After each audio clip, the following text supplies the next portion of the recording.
తెలంగాణలో కాంగ్రెస్ ప్రభుత్వం కొలువు తీరిన తర్వాత ముఖ్యమంత్రి రేవంత్ రెడ్డి గారి నాయకత్వంలో ప్రతిరోజు ఏదో ఒక రకమైన అటెన్షన్ డైవర్షను లేదా అబద్ధపు ప్రచారాలు లేదా అర్ధసత్యాలతో ప్రజల్ని మభ్యపెట్టే కార్యక్రమం ప్రతిరోజు కూడా చేస్తూనే ఉన్నది. ఈ ముఖ్యమంత్రి గారికి ప్రజాక్షేత్రంలో ప్రజాస్వామ్యంలో ప్రతిపక్షాలని ఎదుర్కొనే ధైర్యం కానీ ప్రతిపక్షాల ప్రశ్నలకు సమాధానం ఇచ్చే తెగింపు కానీ తెగువ కానీ వారికి లేదు. అందుకే ఇది మొదటిసారి కాదు. గతంలో ఇట్లాగే ఒకరోజు చాలా గంభీరంగా సవాల్ చేశారు ముఖ్యమంత్రి గారు. మీరు ప్రెస్ క్లబ్కి రండి, తేల్చుకుందాం, ఎవరు రైతులకు ఏం చేశారో తేల్చుకుందాం రండి అని ఇదివరకు సవాల్ చేశారు. ఆ రోజు మేమందరం కూడా మరి గౌరవ ముఖ్యమంత్రి గారు పిలిచారు కదా, మేము కూడా పూర్తి వివరాలతో 10 ఏళ్లలో మేమేం చేశాము, మరి 2 ఏళ్లలో మీరేం చేస్తున్నారు రైతులకి చెప్తామని చెప్పి మేమందరం కూడా ముఖ్యమంత్రి గారి సవాల్ని స్వీకరించి ప్రెస్ క్లబ్ పోయాం. ఆ రోజు ముఖ్యమంత్రి గారు ముఖం చాటేసినారు, పారిపోయారు. ఇవాళ మరి వారి ఏమైందో మళ్ళీ తెలియదు కానీ అప్పుల విషయంలో ఈ రాష్ట్ర ప్రభుత్వం మరి ఎన్ని అప్పులు వారికి బీఆర్ఎస్ ప్రభుత్వం నుండి వచ్చినాయి, వారు ఎంత చేసినారు, ఇవన్నీ చర్చిద్దాం, దమ్ముంటే రండి అంటూ మళ్ళీ ఒక్కసారి పేరు తీసుకొని ముఖ్యమంత్రి గారు నిన్నగాక మొన్న సవాల్ చేశారు. సవాల్ చేస్తే సరే ముఖ్యమంత్రి గారు మేము సిద్ధంగా ఉన్నాం, మీరు ఎక్కడికి రమ్మంటారో చెప్పండి, అసెంబ్లీకి రమ్మంటారా, సెక్రటేరియట్కి రమ్మంటారా, లేదా మీ రాహుల్ గాంధీ గారు 2 లక్షల ఉద్యోగాలు ఇస్తానని చెప్పిన అశోక్ నగర్ చౌరస్తాకి రమ్మంటారా, లేదా మీరు వరంగల్లో రైతు డిక్లరేషన్ పేరిట ఇచ్చిన 34 హామీలు ఇచ్చిన వరంగల్కి రమ్మంటారా, ఎక్కడికి రమ్మంటారో చెప్పండి అంటే ముఖ్యమంత్రి గారు సవాల్ విసిరిన ముఖ్యమంత్రి గారేమో తోకముడిచి పారిపోయారు. ఆయన వైపు నుంచి స్పందన లేదు. మధ్యలో సందట్లో సడేమియా అని మరి మా జూపల్లి కృష్ణారావు గారు మంత్రి గారు ఆయన దూరాడు. ఆయన దూరి నేను వస్తున్నా, రేపు పొద్దున 11 గంటలకి తెలంగాణ భవన్కే వస్తున్నా, మీ ఇంటికే వస్తున్నా, మీ ఆఫీస్కే వస్తున్నా అని చాలా పెద్ద పెద్ద ప్రకటనలు నేను చేసినట్టుగా పత్రికల్లో చూశాం. మేమందరం కూడా ఉదయం 10 గంటలకే వచ్చి కూర్చున్నాం. జూపల్లి గారు వస్తే శాలువా కప్పి స్వాగతం పలికి ఆ తర్వాత పత్రికల సమక్షంలో మాట్లాడదాం జూపల్లి గారితో, అన్ని విషయాలు రాష్ట్ర ప్రజలు కూడా చూస్తారు. గౌరవ మంత్రి గారు మరి ముఖ్యమంత్రి గారు పంపితేనే వస్తున్నాడని మేము అనుకున్నాం. మరి ఆయన రాలేదు, ముఖం చాటేసినాడు. ఇప్పుడు ఎక్కడో కూర్చొని మళ్ళీ సేమ్ డైలాగులు, మళ్ళీ చేతగానోడికి మాటలు ఎక్కువ అని, సవాలు స్వీకరించే సత్తా లేదు, ఇచ్చిన మాట నిలబెట్టుకునే తెలివి లేదు, మళ్ళీ ఎక్కడో కూర్చుని పనికిమాలిన డైలాగులు కొడతా ఉన్నారు. మరొక వైపు మా నాయకులు మాజీ ఆర్థిక మంత్రి గౌరవ డిప్యూటీ లీడర్ హరీష్ రావు గారు సంక్షేమ శాఖలో 2000 కోట్ల కుంభకోణం జరిగింది అని చెప్పి ఆరోపణ చేస్తే దాని మీద 3 మంత్రులు మేము వస్తున్నాం గన్ పార్క్కి దమ్ముంటే రండి అన్నారు. ఇక్కడ హరీష్ రావు గారు బయలుదేరితే మరి వాళ్ళే పోలీసు వాళ్ళకు ఫోన్ చేసి మరి భయపడ్డారేమో.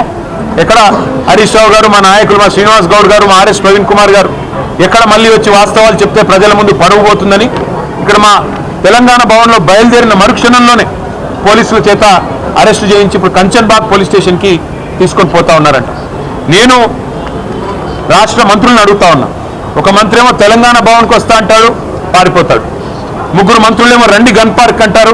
మా వాళ్ళు గన్ పార్క్ బయలుదేరితే మా నాయకులు మీరు మమ్మల్ని అరెస్టులు చేయిస్తారు. ఇంత భయం ఎందుకు? చేతనైతే అసెంబ్లీ పెట్టండి, కావాలంటే ఒకరోజు అసెంబ్లీ ప్రత్యేక సమావేశం పెట్టి అప్పులేదు. ఎందుకంటే అక్కడన్నా కనీసం మీకు స్పీకర్ గారు మీకు రక్షణగా ఉంటారు. మాకు ఎట్లాగో మైక్ ఇవ్వకుండా మీకే మైక్ ఇచ్చి 1కి 10 సార్లు ఎట్లాగో మీకు బయట మాతో బహిరంగ వేదికల మీద కానీ బహిరంగంగా మీడియా ముందు కానీ చర్చించే దమ్ము ఈ ప్రభుత్వానికి లేదు, ముఖ్యమంత్రికి లేదు, మంత్రులకు లేదు. పిరికి పందలు, చేతగాని దద్దమ్మలు అనే మాట తేలిపోయింది. కాబట్టి ఈ చేతగాని వాళ్ళు సవాళ్ళు ఎందుకు వేయాలా, సవాళ్ళు ఎందుకు విసిరాలా, ఎందుకు మాట్లాడాలా గొంతులు పెంచుకుని? చేతనైతే ముఖ్యమంత్రి గారు మంత్రులకు నేను చెప్తా ఉన్నా, కనీసం స్పీకర్ గారు మీకు రక్షణ గోడ లాగుండే, రక్షణ కవచం లాగుండే అసెంబ్లీ అయినా పెట్టండి. పెట్టి మాకు మైక్ కట్ చేయకుండా మాకు గంట అవకాశం ఇవ్వండి. మీరు కావాలంటే 5 గంటలు మాట్లాడుకోండి, మేము వద్దంటలేదు. ఎవరేంటో ప్రజలు చూస్తారు. ఎవరు చెప్పేదానిలో వాస్తవం ఉందో ప్రజలే తెలుస్తారు.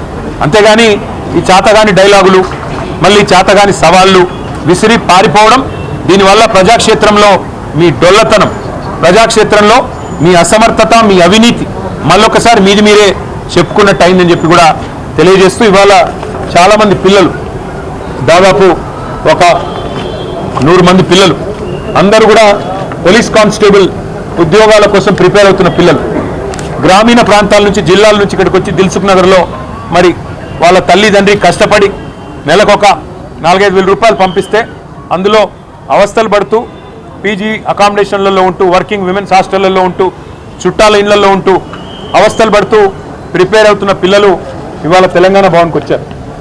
వచ్చి వారందరూ చెప్పింది ఏమంటే, అన్న మీ ప్రభుత్వం ఉన్నప్పుడు ఆనాడు మీరు మొత్తం 9.5 ఏళ్లలో పోలీస్ నోటిఫికేషన్లు మీరు 46,600 ఉద్యోగాలకు మీరు పోలీస్ నోటిఫికేషన్లు ఇచ్చారు.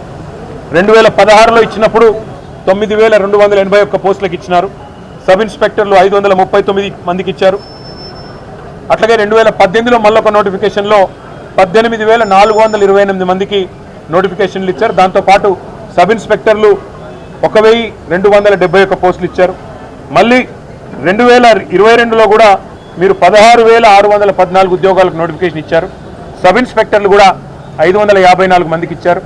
అదే రేవంత్ రెడ్డి గారి ప్రభుత్వం మరి స్పష్టంగా వాళ్ళే చెప్పారు, నోటిఫికేషన్లు ఇంకా ఎన్ని ఖాళీలు ఉన్నాయి అంటే 17,000 ఖాళీలు ఉన్నాయి అని చెప్పి వారే స్పష్టంగా లిఖితపూర్వకంగా ఆర్టీఐలో తీసుకుంటే సమాచారం కూడా ఇచ్చారు.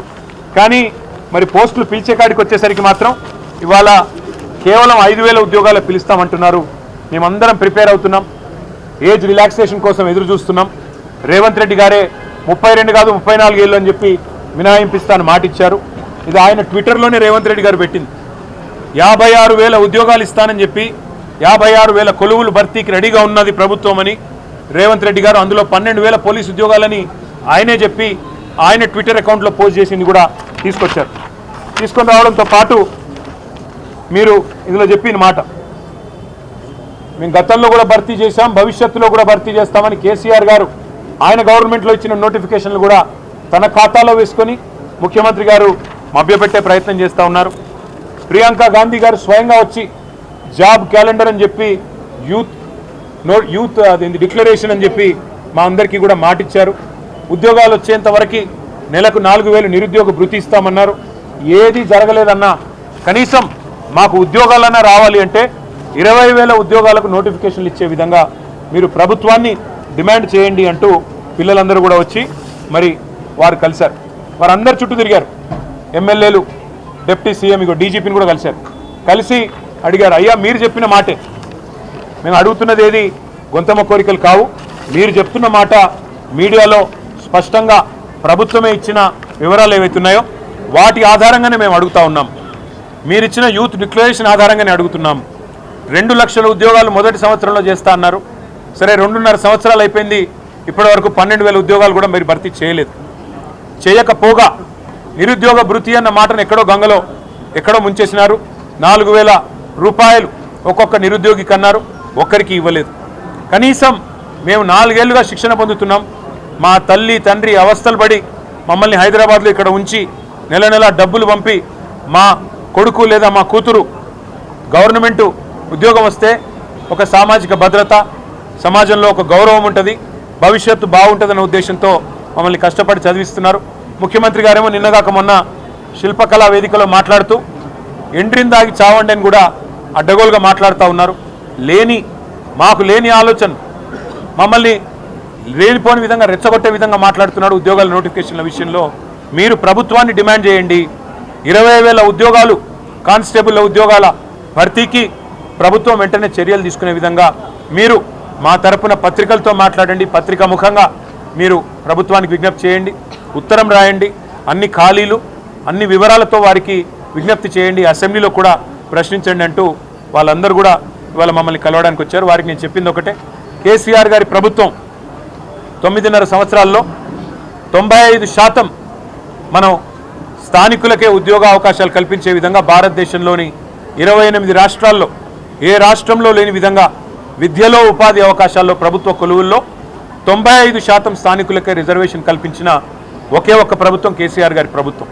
అట్లాగే 2,32,000 ఉద్యోగాలు మధ్యలో 2 ఏళ్ళు కరోనా వచ్చిన సంవత్సరంన్నర ఈ కొత్త జోనల్ వ్యవస్థ తేవడానికి 95% రిజర్వేషన్లు తేవడానికి ఇబ్బంది కలిగినా ఉన్న మిగతా 6 ఏళ్ల కాలంలో మరి 2,32,000 ఉద్యోగాల భర్తీకి నోటిఫికేషన్లు ఇచ్చింది కేసీఆర్ గారి ప్రభుత్వం. అందులో 1,60,000 ఉద్యోగాలు భర్తీ చేసింది కేసీఆర్ ప్రభుత్వం.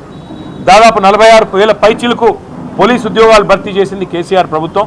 మరి మీ కోరిక మేరకు వారిని రాష్ట్ర ప్రభుత్వాన్ని కూడా మేము తప్పకుండా అడుగుతాం. అడిగి మరి వారు దిగి వచ్చేదాకా మీతో మేము కూడా ఉంటాం. నన్ను వాళ్ళు దిల్సుఖ్ నగర్ కూడా రమ్మని ఆహ్వానించారు.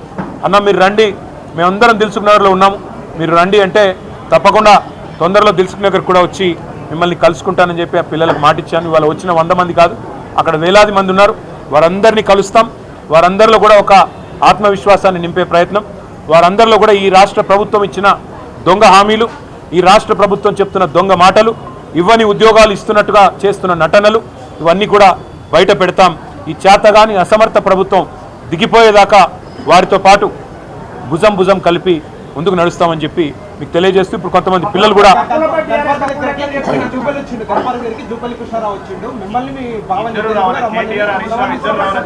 ఒక పని చేయమనండి. జూపల్లి కృష్ణారావు గారి కంటే ముందో ఎస్కాట్ వెనుకో ఎస్కాట్ ఉంటుంది. ఆయనే కదా నిన్న నేను తెలంగాణ భవన్కి వస్తున్నాను డైలాగులు కొట్టమన్నదేవుడు, పోజులు కొట్టమన్నదేవుడు, మళ్ళీ ఇప్పుడు గన్ పార్క్ అని లొకేషన్ మార్చమన్నదేవుడు. నువ్వు ఇప్పుడు కూడా చెప్తున్నా నేను ఇప్పుడు కనుక మాకు ఆయన కంటే పోలీస్ ఎస్కాట్ పెట్టి పోలీసులు తీసుకుపోతారు. మరి మేము గాలు బయట పెట్టగానే మమ్మల్ని అరెస్ట్ చేస్తున్నారు. ఎవడు భయపడుతున్నాడు? పోలీసు వాళ్ళను ఉసిగొల్పి అరెస్టులు చేయించిన సన్నాసేవాడు ముఖ్యమంత్రా, హోంమంత్రా, జూపల్లా ఎవడు? అసలు మంత్రుల క్లారిటీ ఉందా? 4 మంత్రులు ఏం బీకడ అనుకున్నారు మీరు? చర్చను మీరే పిలుస్తారు, లొకేషన్ మీరే చెప్తారు, పారిపోయేది మీరే. చేతగాని వెధవలు ఎవరో ఈ రాష్ట్రంలో ఇవాళ ప్రజలందరూ చూస్తూ ఉన్నారు. ఇప్పటికి కూడా నేను జూపల్లికి చెప్తా ఉన్నా, అక్కడే ఉండు గన్ పార్క్, మేము వస్తాం. మళ్ళీ నీ పోలీసులు పంపి అరెస్ట్ చేయించి మేము వాళ్ళు అరెస్ట్ చేస్తే మాకేం సంబంధం? ప్రభుత్వాన్ని నడుపుతున్నారా, సర్కస్ నడుపుతున్నారా? అరెస్ట్ ఎవరు చేస్తారు, ఎందుకు చేస్తారా నాకు అర్థం కాదు. సర్కారు నడుపుతున్నారా, సర్కస్ నడుపుతున్నారా? మీరు మంత్రులు, మీ చేతుల్లో ఉండేది హోంమంత్రి, పోలీస్ యంత్రాంగం అంతా మీ చేతుల్లో ఉంటుంది. మా నాయకులు హరీష్ రావు గారు, ఎందుకంటే ఆయన గతంలో ఆర్థిక శాఖ మంత్రిగా పనిచేశారు, అప్పుల విషయంలో మరి గతంలోనే శాసనసభలో స్పష్టంగా వివరంగా చెప్పారు హరీష్ రావు గారు. మరి అప్పులను జూపల్లి గారు తాతాలాడుతున్నాడు కదా, అందుకే హరీష్ రావు గారు అయితే కరెక్ట్గా ఉంటుందని చెప్పి పార్టీ హరీష్ రావు గారిని మీరు రమ్మన్నారు, అందుకే మేము పంపించాము. మరి గేటు దాటకముందే ఆయన అరెస్ట్ చేసి సిగ్గు లేకుండా మళ్ళీ ఇవాళ అక్కడుంటా ఇక్కడుంటా, ఇప్పుడు నేను గన్ పార్క్ పోతే మళ్ళీ చార్మినార్ కాడికి రా అంటాడు, చార్మినార్ పోతే కొల్లాపూర్ రా అంటాడు. ఏం చేయాలి నేను? ఆయన పారిపోయేటోని ఇప్పుడు నిద్రపోయేటోని లేపొచ్చు, నిద్ర నటించడం ఎట్లా లేపాలి నేను? చేతగాని వాళ్ళకు మాటలు ఎక్కువ, చెల్లని నాణానికి గీతలు ఎక్కువ అని చేతగాని మంత్రులు, చేతగాని ముఖ్యమంత్రి డైలాగులు కొట్టడం పారిపోవడం కాదు. చేతనైతే అసెంబ్లీ పెట్టు, ఆడేయడెందుకు? అసెంబ్లీలో తెలుసుకుందాంపా. నువ్వు గన్ పార్క్ కార్డుని ఉంటా అంటే నాకు పోలీస్ ఎస్కార్ట్ పెట్టి నేను కూడా వస్తాను. చేతగాని మాటలు, చేతగాని సన్నాసి పలుకులు. ఇంకొక మాట అడుగుతున్నా జూపల్లిని, అసలు నీ డిపార్ట్మెంట్ సంగతి నీకు తెలియదు. నీ డిపార్ట్మెంట్లో జీవో వస్తే నీ ముఖానికి తెలియదు. నువ్వే చెప్పినావు, నేను చెప్పలే. బూమ్ బూమ్ బీర్ల జీవో నాకు తెలియకుండా వచ్చిందంటివి. నీ దిక్కుమాలిన పంచాయతీలో, నీకు మీ ముఖ్యమంత్రికి జరిగిన పంచాయతీలో ఆఖరికి రిజ్వీ గారనే ఒక అధికారి, ఐఏఎస్ అధికారి, చివరికి మీ ఇద్దరి పోరు భరించలేక హోలోగ్రామ్ టెండర్లలో నీ కొడుకు ముఖ్యమంత్రి అల్లుడు పంచాయతీ తీర్చలేక, ఇద్దరిని సాటిస్ఫై చేయలేక పారిపోయి చివరికి వీఆర్ఎస్ తీసుకొని ఒక ఐఏఎస్ అధికారి, ఒక నిజాయితీ పరుడైన ఐఏఎస్ అధికారి రిజ్వీ గారు రాజీనామా చేసిన మాట వాస్తవం కాదా? సిగ్గుందా మీకు? ఒక నిజాయితీ పరుడైన అధికారి ఇలా రాజీనామా చేసే విధంగా ఉసిగొల్పిన జూపల్లి కృష్ణారావు గారు, మీరు ఒక మంత్రి, వాడొక ముఖ్యమంత్రి, ఇద్దరు పనికిమాలిన పనులు చేస్తూ ఎక్సైజ్ శాఖలో కుంభకోణానికి మీరు ఒడిగడితే అడ్డుకుంటే ఒక ఐఏఎస్ అధికారిని, చివరికి ఆ ఐఏఎస్ అధికారి రాజీనామా చేసే దౌర్భాగ్యపు పరిస్థితి కల్పించిన ఈ ప్రభుత్వం మీరు కూడా మా గురించి మాట్లాడతారా? చేతనైతే అక్కడే ఉండు. మా వాళ్ళని కంచన్బాగ్ పంపించావు కదా, మరి కంచన్బాగ్ పోదాంపా, అక్కడ కూర్చొని మాట్లాడదాం పోలీస్ స్టేషన్లో. ఈ పోలీసులు రక్షణగా ఉంటారు.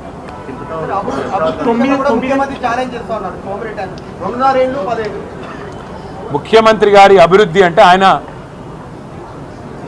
ఆయన ఆస్తులు, అనుముల బ్రదర్స్ అదానీని దాటిపోయే విధంగా సంపాదిస్తున్న తీరు, 1,00,00,000 ఎకరాలు నిషేధిత జాబితాలో పెట్టి 30% ఒక్కొక్క డీల్లో సంపాదిస్తున్న పద్ధతి, ఆ అభివృద్ధి గురించి అయితే ముఖ్యమంత్రి గారు బాగా చేస్తున్నారు.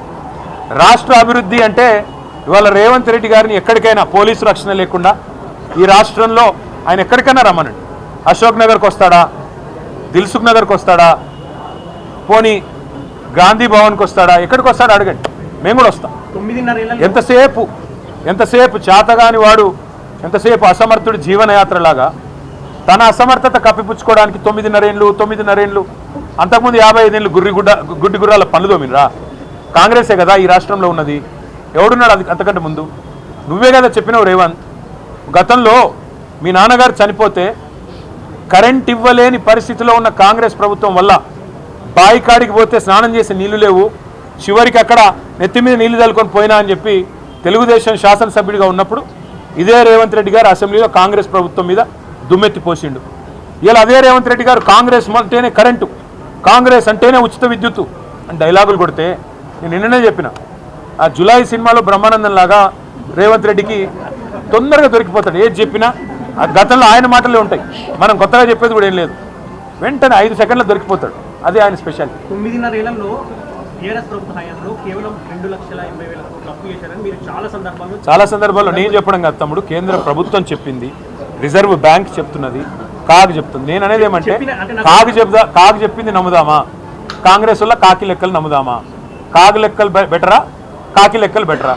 కాబట్టి అబద్ధాలు చెప్తే కూడా కనీసం వాళ్ళకన్నా లింక్ ఉండాలి కదా.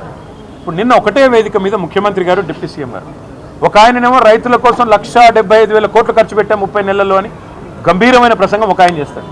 ఆయన డిప్యూటీ నెంబర్ 2 1,56,000 కోట్లను అదే వేదిక మీద 5 నిమిషాల తేడాలో చెప్తాడు.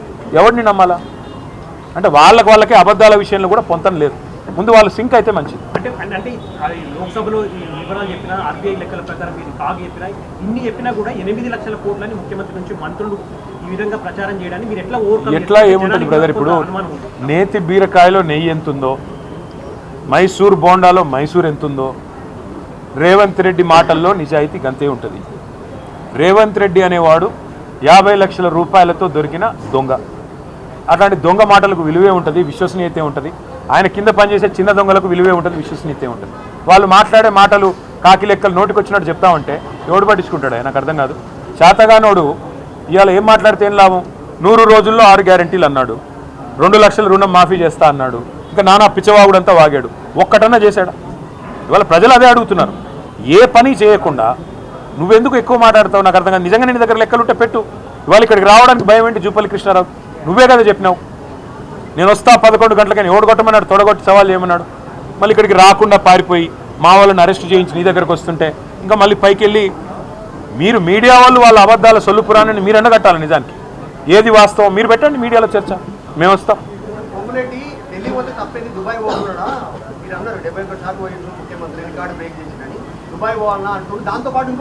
72 సార్లు పోవడం అంటే నేను అన్నది ఎందుకు?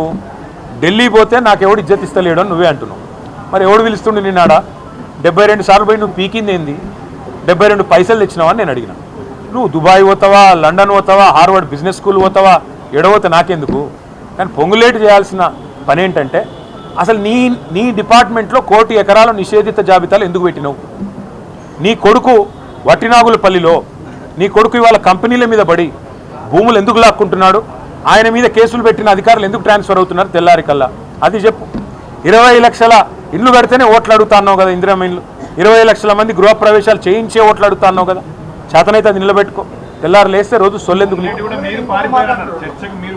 ఏ చర్చ? చెప్తున్నాను కదా, మేము హైదరాబాద్లో 1,00,000 ఇల్లు కట్టాం, డబల్ బెడ్రూమ్ ఇల్లు మేము 1,00,000 ఇల్లు కట్టాం. పొంగులేటి శ్రీనివాసరెడ్డి 1,01 ఇల్లు కడితే, ఈరోజు చెప్తా ఉన్నా, 101 ఇల్లు హైదరాబాద్లో కనుక పొంగులేటి శ్రీనివాసరెడ్డి కడితే దేనికంటే దానికి నేను సిద్ధం. రెండవది 20 లక్షల ఇల్లు కట్టినాకనే ఓట్లు అడుగుతాను పొంగులేటి శ్రీనివాసరెడ్డి చెప్పాడు. కావాలంటే మీడియా మీకు మీ అందరికి కూడా వీడియో నేను పంపిస్తా. ఆయన మరి సవాల్ సిద్ధంగా ఉన్నాడు చెప్పమని. ఎట్లా చూస్తాం? చాతగానోళ్లకు మాటలు ఎక్కువ, చెల్లని రూపాయికి గీతలు ఎక్కువ. ఈ ముఖ్యమంత్రికి మంత్రులకు బిల్డప్ ఎక్కువ తప్ప పని చేయడం చేత కాదు. ఈ రోజు కూడా ఈ నిమిషానికి కూడా ఇప్పుడు కంచన్ బాగ్ పోదామంటే పోదాం. మేము ఇక్కడి నుంచి బయలుదేరితే మమ్మల్ని అరెస్ట్ చేస్తారు. మా నాయకులు హరీష్ రావు గారు, శ్రీనివాస్ గౌడ్ గారు, మా ఆర్ఎస్ ప్రవీణ్ కుమార్ గారు, మాజీ ఎమ్మెల్యేలు అందరినీ అరెస్ట్ చేసి తీసుకొని పోయారు. మీకు ఏ భయము లేకపోతే, మీ వాదనలో నిజాయితీ ఉంటే, మీ దగ్గర వాస్తవాలు ఉంటే, మీరు ఏ కుంభకోణాలు చేయకపోతే అరెస్ట్ చేయాల్సిన అవసరం ఏముంది? ఎందుకు భయపడుతున్నారు? గన్ పార్క్ కాడికి వస్తాను మీరే అన్నారు, మేము గన్ పార్క్ కాడికే బయలుదేరుతుంది.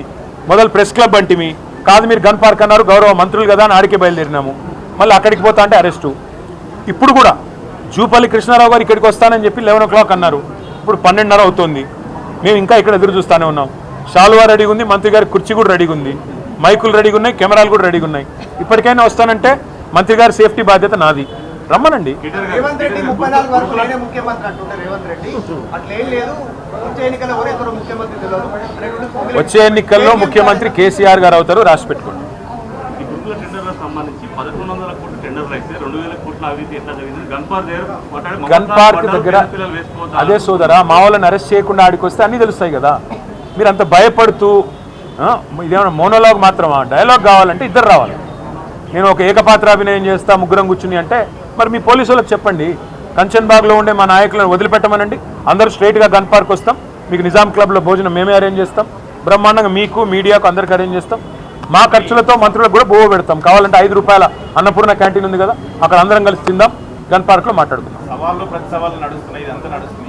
నెక్స్ట్ బీఆర్ఎస్ పార్టీ ఏం చేయబోతుంది?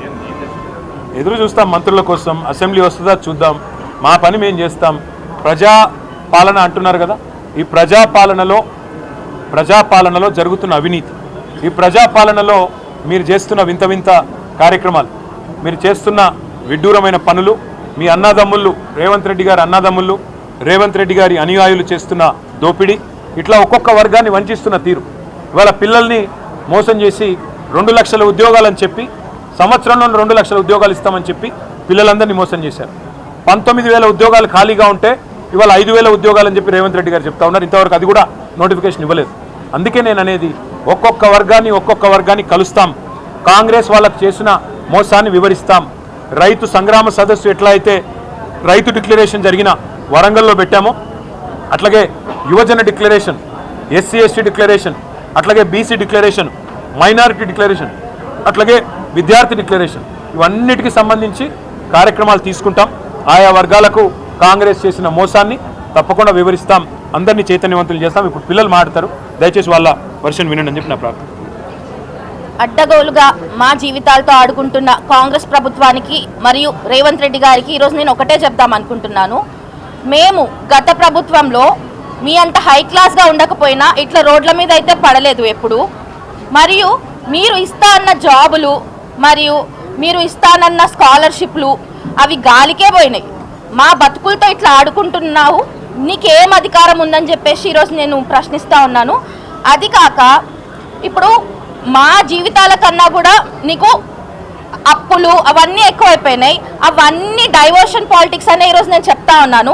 సరే అవే డిస్కస్ చేద్దామని చెప్పి వస్తూ ఉంటే పేపర్ మీద ఆన్ పాయింట్ పెట్టే దమ్ము లేనోళ్ళే ఇట్లా అక్రమంగా అరెస్టులు చేస్తారని కూడా ఈరోజు నేను చెప్తా ఉన్నాను. సరే ఇప్పుడు మా ఎమ్మెల్యేలే కాదు, ఏ పార్టీ ఎమ్మెల్యేలే కాదు, మేమే విద్యార్థులం రెడీగా ఉన్నాం. ఎక్కడ ప్రెస్ మీట్ పెడతారో చెప్పండి, మేము వచ్చి గత ప్రభుత్వంలో మా విద్యార్థులకు ఏమేమి అందాయి, ఈ ప్రభుత్వంలో మా విద్యార్థులకు ఏమేమి అందాయో కూడా ఈరోజు నేను మీకు సవాల్ విసురుతున్నాను. మీకు దమ్ముందా, ఎదుర్కొనే దమ్ముందా? మాకైతే ఉంది, మేము వస్తాం, ఎక్కడికి రమ్మన్నా వస్తాం. ఆడపిల్లలుగా ఈరోజు తెగించి చెప్తున్నాం, మా జీవితాల కోసం మేమే కొట్లాడుకుంటాం. నీకు మమ్మల్ని ఎదుర్కొనే దమ్ముంటే ప్లేస్, డేట్, టైము చెప్పు, మేము వచ్చి మాట్లాడతాం. నా పేరు మనీషా, నేను ఒక డిగ్రీ అయిపోయిన స్టూడెంట్ని. ఇప్పటి వరకు నాకు స్కాలర్షిప్లు రాలేదు, ఒక రియంబర్స్మెంట్ రాలేదు, నా సర్టిఫికేట్స్ ఆగిపోయినాయి, అన్నీ ఆగిపోయినాయి. ఇప్పుడు నా కుటుంబం కూడా రోడ్డు మీద పడే స్టేజ్లో ఉంది. ఎందుకంటే నేను ఒక ఎల్డర్ డాటర్, నేనే చూసుకోవాలి నా ఫ్యామిలీని, నేను కాకపోతే ఎవరు చూసుకోరు. సో నీ వల్ల నా కుటుంబం రోడ్డు మీద పడే స్థితిలోకి వచ్చింది. రేపటి నాడు నువ్వు గనక మా విద్యార్థులతో ఇట్లనే బిహేవ్ చేస్తే నిన్ను ఎంత తొందరగా అయితే గడ్డెక్కిచ్చినామో అంతే తొందరగా గడ్డ దింపి కొడతామని చెప్పేసి ఈరోజు నేను నిన్ను హెచ్చరిస్తా ఉన్నాను. జై తెలంగాణ. ఒక నిమిషం, వేరే పిల్లలు నాయకులు వచ్చి కొంతమంది వాళ్ళే అప్రోచ్ అయ్యారు. ఎమ్మెల్సీలు ఉన్నారు, రాజ్యసభ్యులు ఉన్నారు, కొంతమంది కీలకంగా ఉన్నారు ప్రభుత్వంలో, వాళ్ళని కూడా అడుగుతారేమో.